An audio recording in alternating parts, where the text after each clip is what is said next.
where I used to be and where I'm at now, hey.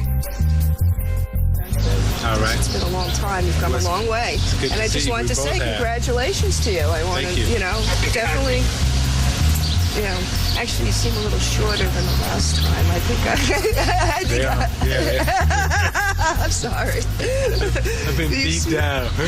Sure you have. Sure. I got a good thing going. I mean, I really do. I got a nice life. And, the first 19, 20 years was hell. This last 20 has been kind of cool.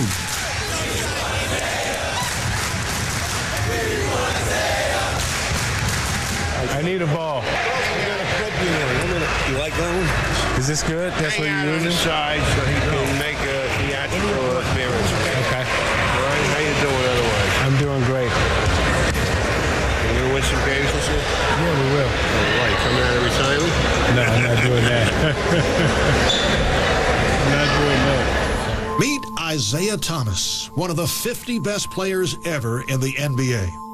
And a man whose past is always present because his family, decimated by drugs and poverty, has proven time and again incredibly to be his greatest source of strength. I never, ever would have, made it or have had the type of success that I've had it not been for my family. And, and it was different. It wasn't like, hey,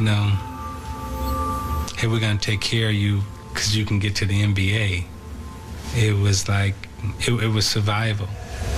He is the consummate quarterback. He is the greatest 6'1" and under player in the history of basketball. No doubt. Because he is the consummate winner. And honored to present the one and only Isiah.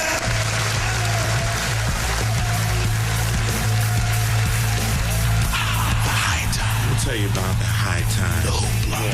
Tell you about the hoopla, the win, the cheer, loss, the love, game, despair. Wait. Bounce back. These are their stories. Unwritten, undefined, untold. When the game is done, life continues.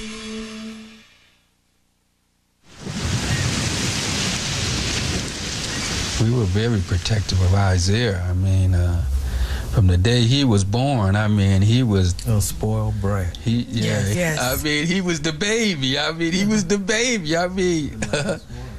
he was, man. Oh, he was really ruined. We just loved him to death. My mother spoiled all of her kids. All of us. Especially her boys, but Isiah, oh my gosh. He did walk on water, as far as she was concerned.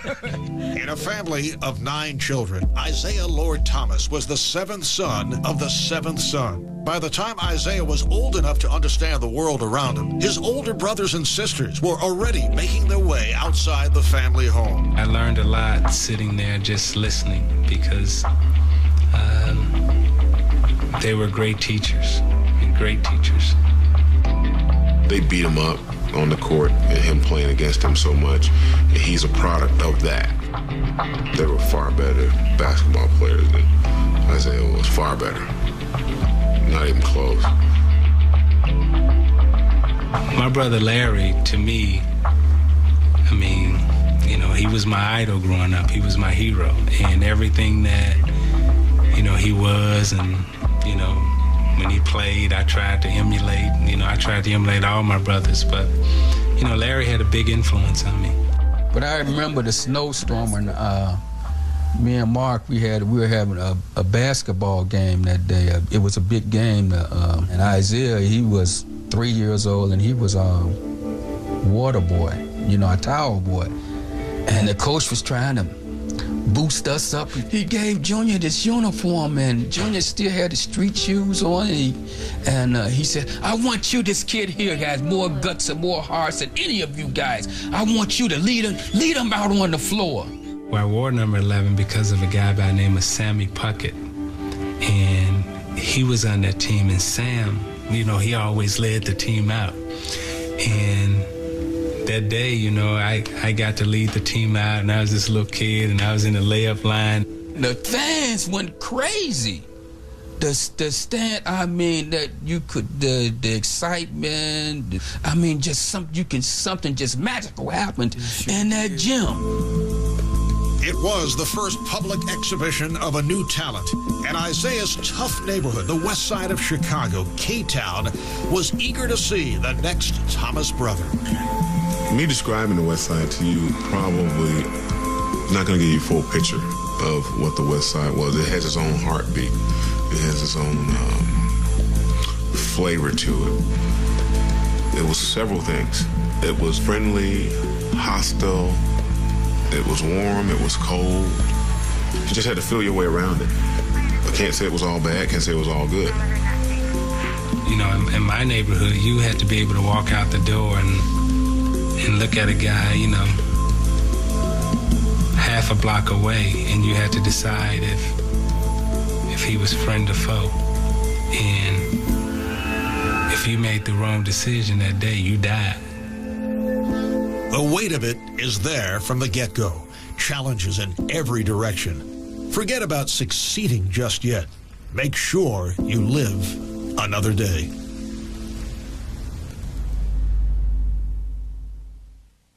I want to talk to you about choices. This is the age from 14 to 17 where people totally mess up their life. Whether it be drugs, whether it be alcohol, and some of you make mistakes with sex. Those three things are the three biggest obstacles you have right now in your life. And this is the time where most people your age make the biggest mistakes. I didn't see people getting high. I saw drug abuse. It's a big difference. Heroin killed our whole neighborhood. You know, from my oldest brother, he didn't die. You know, he's still doing well today. But, I mean, my whole neighborhood was like somebody dropped a bomb on it, you know, and just everybody was turned out. And you may say, well, how does this relate to basketball? 99% of NBA players ruin their careers by the choices they make off the court. So if you take care of your business off the court, you got a chance to play on the court. As the 1960s became the 1970s, Isiah Thomas began to make his mark in Chicago as a basketball player. He was a ball-handling wizard, small, fast, focused, and in gyms and playgrounds across the West Side, Isiah honed his skills, going from pickup game to pickup game. Isiah and I were on a collision course, and we didn't know it. Because I was always out looking for the best players who were supposed to be the best, and if you told me he was the best, I rode my bike to try to find him. And we were riding our bikes to the same places, so we ended up seeing each other all the time. When I first saw him, I was like, because he was, you know, this big kind of overweight kid, and, you know, and I was like, man, I think I can get him. I remember one night, we were playing in the summer league game, and this fool had 50. I ain't talking about at the half, the first quarter. At the end of the first quarter, right? So we got a new record, blah, blah, blah. Mark Aguirre got 50 points. This is how cool Mark was. And left.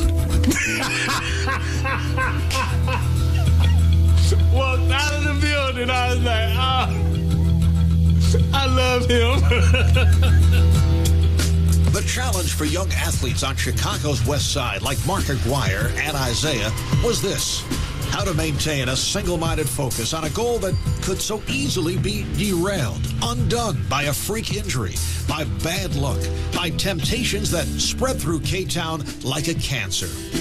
You're around people that may not have your best interests at heart, and they doing things, and then you see your brothers doing things, and you're like, well, maybe school ain't all that great. I can do this, you know. But Larry caught him at the right time. Larry could dress, and at that time he was pimping, and he had this big hat.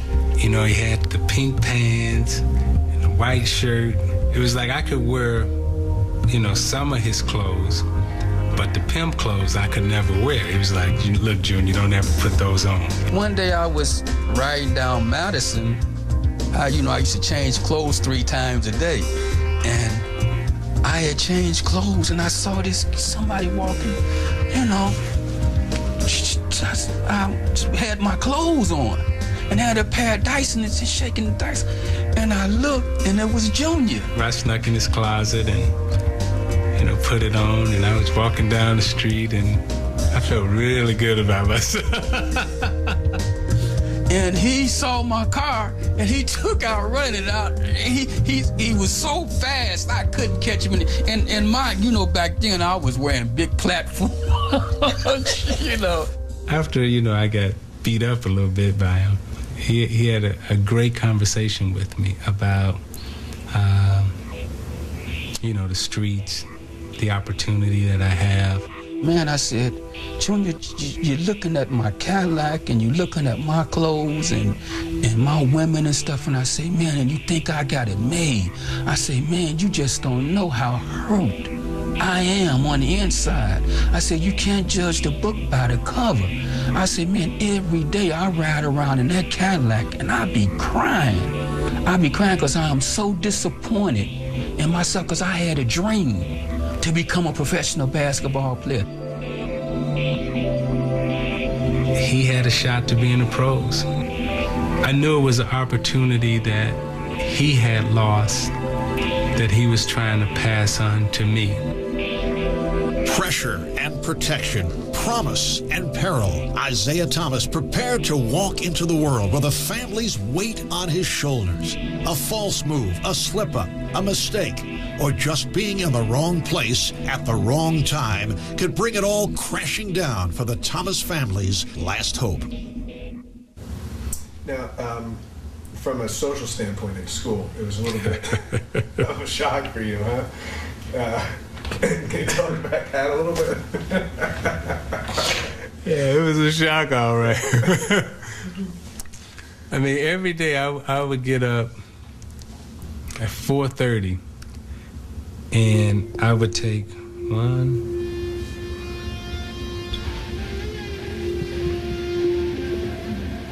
4 buses, 4 buses and 1 train. And they all went to the end of the line, and then I had to get off and walk 1.5 miles to school. And at that time, the school was, you know, it was all white. I never forget, we were in intramurals, and I'm down there and I'm shooting, and I just feel this guy just looking at me. All of a sudden, I see him take off full speed. I'm like, he come to get me. So I take off running. And I was running down the hall. And I just ran into Mr. Pinkerton's office, and he's like, what's wrong? What's wrong? I said, I don't know. Just chasing me. I don't know. And, you know, he turned around and left, walked out, but to say when I got there was a little racial tension is an understatement. St. Joseph's was a Catholic school just outside Chicago and a perennial state basketball powerhouse. We played 3 games against a very tough opponent, and at the end of the 3 games, we were 1-2. In those 3 games, Isiah averaged 40 points a game. So after our second loss, I sat Isiah down, and I said, you know, we can't win with you scoring 40 points a game. I mean, you can get 40 points a game anytime you want, but we can't win that way. You need to involve everyone else on the team, score 25 points a game and have 10 assists. I really feel that Isiah knew how good he was, and he knew exactly where he was going to go, and therefore he accepted advice and criticism and whatever things we do as teachers to help him get there. He knew it. And that's the difference between him and many other players. The fact that he knew how good he was and knew exactly where he was going to go, and he wasn't going to let anything get in his way. By his junior year, Isiah Thomas was leading St. Joseph's to the state finals and winning all-state recognition. As a senior, he was all-state, all-American, and a gold medal winner at the Pan Am Games. And as college basketball programs around the country circled him, he circled them. The senior year was like a zoo. I mean, every game you played, there was a ton here. University of Illinois, I remember, sent a busload of fans to come and cheer him on. It was unbelievable. I mean, you didn't get out of here on time. I mean, he was talking to everybody. At that time in the city playing was Mark Aguirre, Eddie Johnson, Darrell Walker, Rod Higgins, Craig Hodges, myself, Raymond McCoy, Mitchell Anderson, Teddy Grubbs, Terry Cummings. All of them ended up in the pros. We were all okay? I was in Westinghouse, and we were buddies. And I said, you know what? I don't want to go away to school. I want to change things right here in Chicago. He, Teddy Grubbs, and Terry Cummings went to DePaul. And the following year, I told him I was going to come to DePaul. First year we go to the Final Four. Stage is set for Isiah. He calls me up one night, say he has a problem. I'm like, what is that problem? He was like, you know, I need to grow up. I need to get away from home, and I need to leave Chicago. At that point, I, just told him, I said, you're my buddy first. Do what you gotta do. My mother and my sister wanted me to go to Indiana, and they wanted me to go away from home because of everything that was going on in the neighborhood and everything else. And they thought that would be the best place for me. It's funny because kids nowadays, they get up and say, well, I decided that I'm going to go to such and such and such. My mother had the press conference and said, I decided my son's going to Indiana University. Propelled by the game of basketball, Isiah was leaving Chicago's West Side for Bloomington, Indiana. There, he would test his skills against the best collegiate competition in the land, as well as earn new honors. But old horrors from home would follow him as his family fell into extraordinary crisis. Throw that back. Why you sleep? Come on out here. Let me wake you up. Let me wake you up.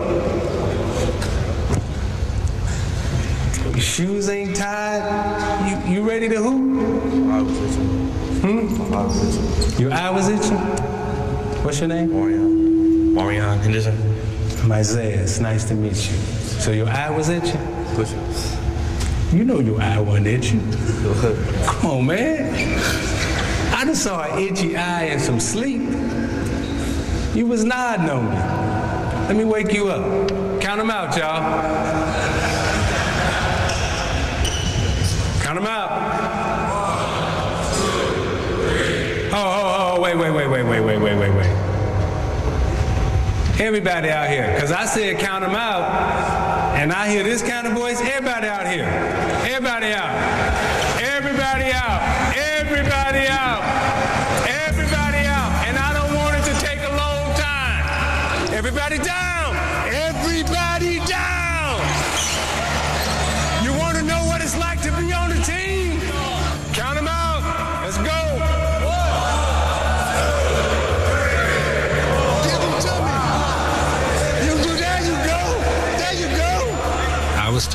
play as you live. You play as you live. If you ain't living right, you can't play right. Defensive stand! Right! Left! Back! Up! Machine gun! I believe that I made the sacrifices to be the best. Bring the next back. Nice way to meet you, Michael. Exercise. All right. Hey, man. You're my idol. Thank you.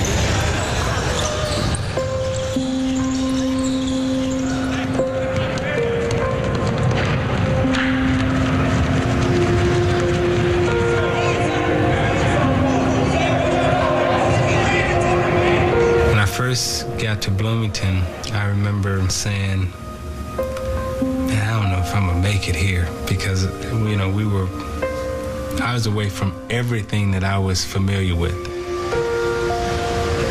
1979, out of K-Town and into Bloomington, Indiana. The land where basketball was king and the supreme leader was Bobby Knight. You know, Coach Knight had this reputation for being really strict and, you know, tough and everything else. Why are you particularly tough to play for, do you think? Well, because I'm going to demand that you go to class. I'm going to demand that you look and act like a representative of Indiana University should. You know, Coach wanted to control, like, your whole life. And your thoughts also. I felt that what we had here was an uncut diamond. All right, now I've got to do everything I can to help in the cutting process. And it wasn't always going to be agreeable to him. It wasn't always going to be something that he liked. But I think that's the way it has to be between a coach and a player. His life philosophies, you know, I didn't have to buy that. I could hear it and I can listen to it, but I didn't have to totally accept that and embrace it. And we clashed on that front. But I always felt great out on the floor, and he gave me great freedom to play. I never had any restrictions on my game whatsoever at Indiana. I don't think there was ever a time when he and I were out of sync in terms of basketball. Now, you know, I was tough on him away from the basketball court, and because I wanted him to not think he was anything special off the basketball court. These were exciting times in basketball-crazed Indiana in 1979.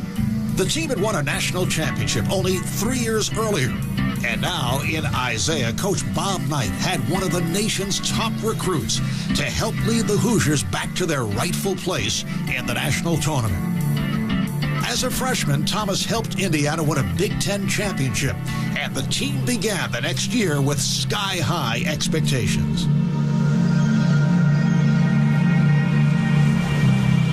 I had one of my closest friends died. My mother had a heart attack. I remember us coming home after we had lost 2 games in Hawaii. We lost to Clemson and Pan America, where we were favored to win. And Hawaii was just a terrible, terrible time. And I remember coming back from Hawaii for Christmas. After Christmas, that was the first time I had been away from home on Christmas Day. And coming back, I remember my girlfriend, who's my wife now, driving me home and dropping me off. And when I opened up the door, I mean, it was like icicles, like hanging, you know,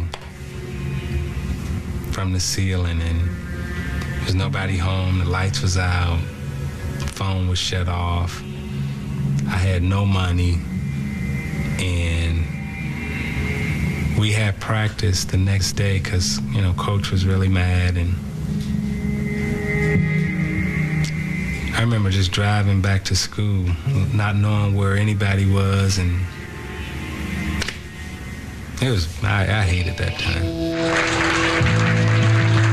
After its first 12 games, Indiana was a disappointing 7-5. But led by their All-American point guard, the team rallied to win a Big Ten championship and the right to go to the national tournament. I remember he had called home and said, "Come get me. I'm ready to get out of here."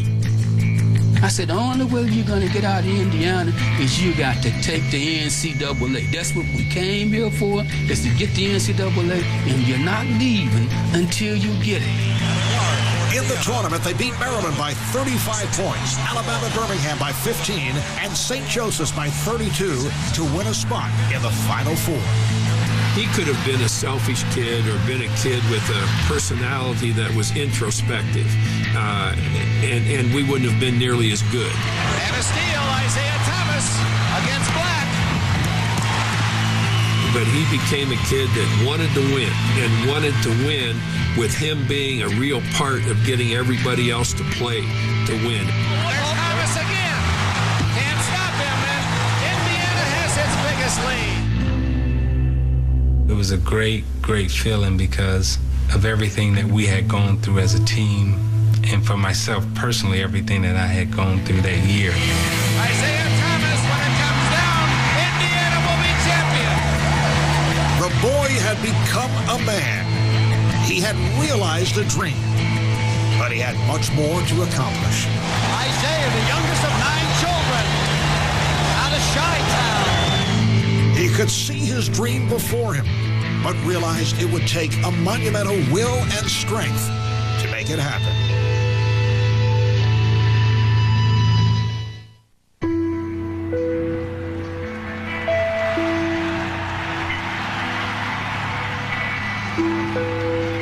I'd just like to say thank you. You know, there's not really much that anyone can say. Words would be unjust to describe our feelings now. This is probably the greatest moment in my life right here. You know, all you people out there cheering us on and stuff, and I couldn't have ended, 4 great years here any better, but let me tell you something about this team. You haven't seen the best of them yet.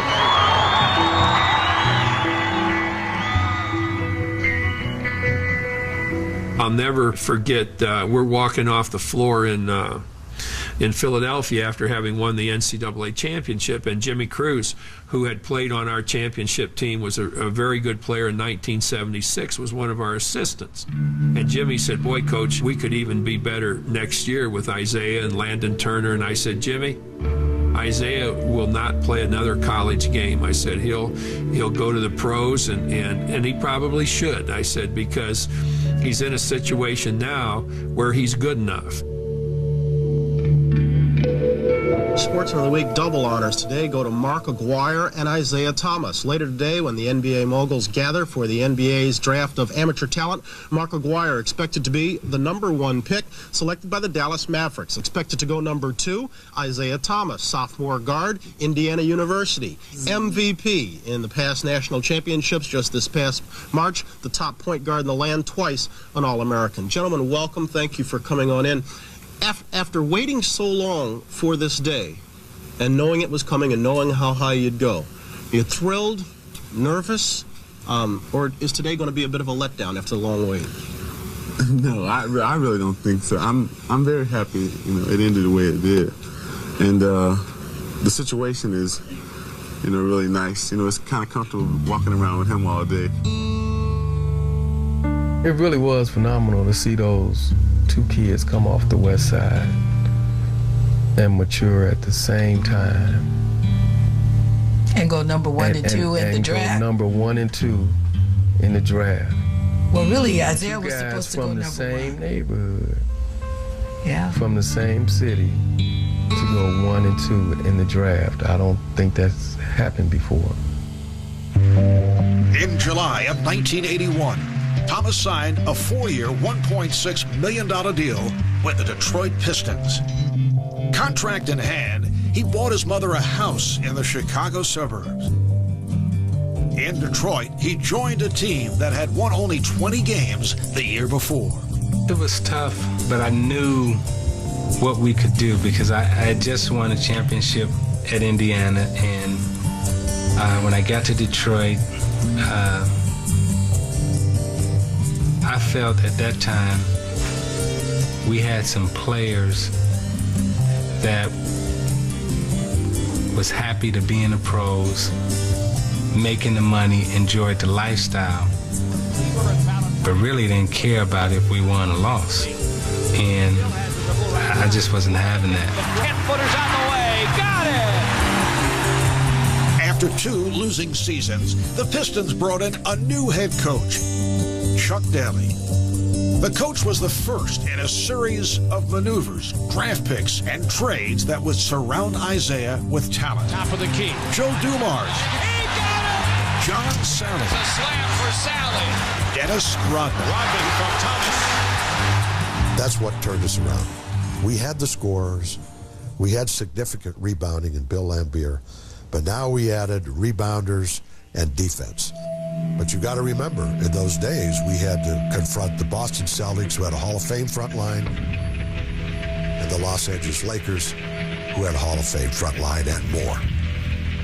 We were so close to the one situation where we had the inbounds pass by Isiah. That was picked off. Now there's a steal by Bird. Underneath the DJ, lays it in. Right up 1 second left. What a play by Bird. We were in a position to go to the finals that year. Then the following year, we were in LA. We had gone to the 7th game. We had gone to June 23rd, and we were exhausted, but here we'd lost another chance to win the championship. We didn't nearly have the type of talent that they possessed. But once we found the right mix of people, then the playing part became easy. Before the start of the 1988 regular season, Isiah Thomas was already orchestrating a move aimed at putting the Pistons over the top. His old friend Mark Aguirre was still with the Dallas Mavericks. But after the All-Star break, in a major deal, Adrian Dantley was out of a Pistons uniform, and Aguirre was in. The great part about it was done the right way. Every player on the team never thought about himself. It was one of the most perfect experiences of basketball that I had had. But I mean, from 1 to 12. We were just a group of guys that said that we may not have as much talent as you do, but we really were a team. 1989, and the Pistons are back in the finals. Led by Thomas, their 8-time All-Star, Detroit dominated the Lakers, sweeping the series in 4 games. When they beat the Lakers, man, he shot one of my shots. And it goes out, you see it shake it up, and turn around. Boom! I said, oh, I fell out. Ruby said, you know? I said, yeah, I know what he's gonna do. The Pistons are the basketball champions of the world. A milestone in a life journey, tears of relief and joy. And the Pistons do it again the next year. This time against the Portland Trail Blazers, and again dominated. Isiah Thomas has done it again, willed himself and those around him to achieve a goal, but just around the corner. His basketball life will crumble, and his basketball family disappoints this Piston for life in a way his flesh and blood never would. All right. Hello, everybody. I've never seen the palace so quiet. I came through the back office and I didn't see anybody in there. I was like, where is everybody? I never had to give a retirement speech before, so at my young age, you gotta kind of have to bear with me because I never had to do anything such as this today. My emotions are going a mile a minute. I told myself I wouldn't cry, but I'm getting ready to go already. With only 3 games left in the 1994 season, Isiah Thomas shredded his Achilles tendon. At the age of 33, it was a career-ending injury, and he decided to call it quits. After 13 seasons, he left the court as a 12-time All-Star and 2 times the MVP of the NBA Showcase. I'm so proud. I'm so proud. God bless you. And while he had traveled further than any of his siblings in basketball, the path had been at least partially cleared by his brothers. Now, Isiah was on his own. But Thomas did have a plan for his basketball afterlife. He had been in discussions with Pistons owner Bill Davidson about broad responsibilities with Detroit.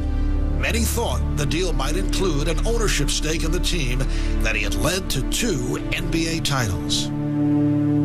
There's the thought in my mind that Isiah would run the franchise or own part of it because he was Bill's fair-haired guy. Bill was in love with him. And I thought they'd go off into the sunset together and he would be a Piston for life. I think we all screwed it up. I think we really dropped the ball because what we were trying to do at that time was take a player from the floor and move him to the front office, which had never been done before, you know, in that kind of fashion. And what I don't think we understood how to do it. And I think fear, paranoia, ego, and a lot of other things got in the way of letting that happen for us. And when I say for us, I mean the Pistons. I think we all were hurt, and we all acted hurt. We all acted like jilted lovers, you know. I don't like him, and crying and jealousy, and you know, oh, I hate him, and rumors, you know, he did this, and well, they did that. I mean, that's, you know, it was a bad breakup for all. But you gotta get up. I told my daughter last night, you know, she had a hard day in school, and I said, hey, you can lay there and cry for a little while, but at the end of the tears, when the pain is gone, you gotta get up. You always gotta get up. 2 weeks after his Detroit deal publicly exploded, Isiah moved on to Toronto, to a new city, a new team. His job, executive vice president, and promises of part ownership. This arrangement ended with arguments over franchise control. By 1997, Thomas had moved to network broadcasting and the CBA, a run-owning basketball's version of a minor league that ended in controversy. On July 20th, 2000, Isiah was hired as the Indiana Pacers head coach, where he led the team to 3 straight playoff appearances. For each other. Okay, 26 on the clock.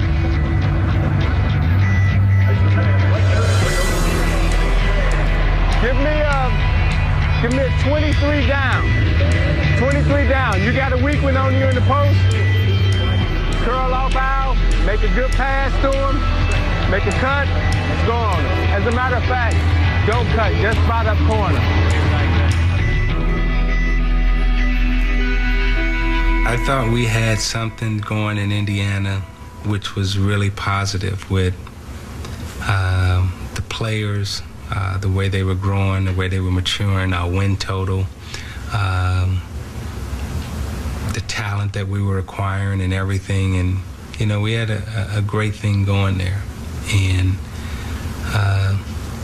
then new management came in, and the new manager happened to be you know, a gentleman, you know, that I had competed against by the name of Larry Bird. He had had success with one of his former assistants, and Rick Carlisle. And so he fired me and he hired Rick. That was probably one of the worst days of my life. But it's the best thing that ever happened to me. Because had I not been fired, I would not be the president of the New York Knicks.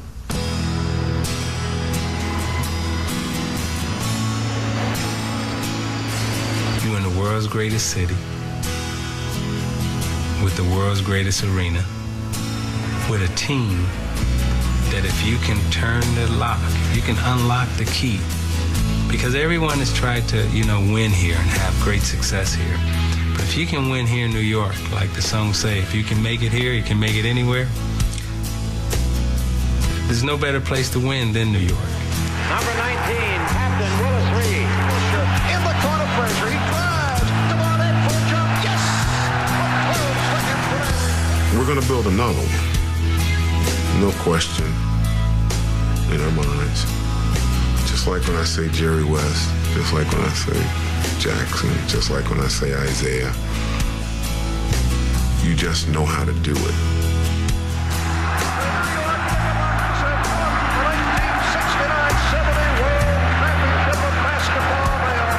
If we would have stayed in Toronto, Toronto would have a championship. If we would have stayed in Indiana, if they would have gave them 3-4 years, they would have a championship. New York, no doubt about it. Stick with my brother, you're gonna have a championship. That's a promise, and that's a wrap.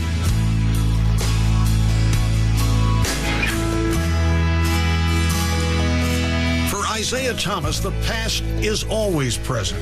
Every day of his life infused with lessons learned and a family that nurtured him, even as it was ravaged by poverty and drugs. Isiah Thomas, one of the NBA's all-time greatest players, faces the world with a lifetime of love and caring behind him.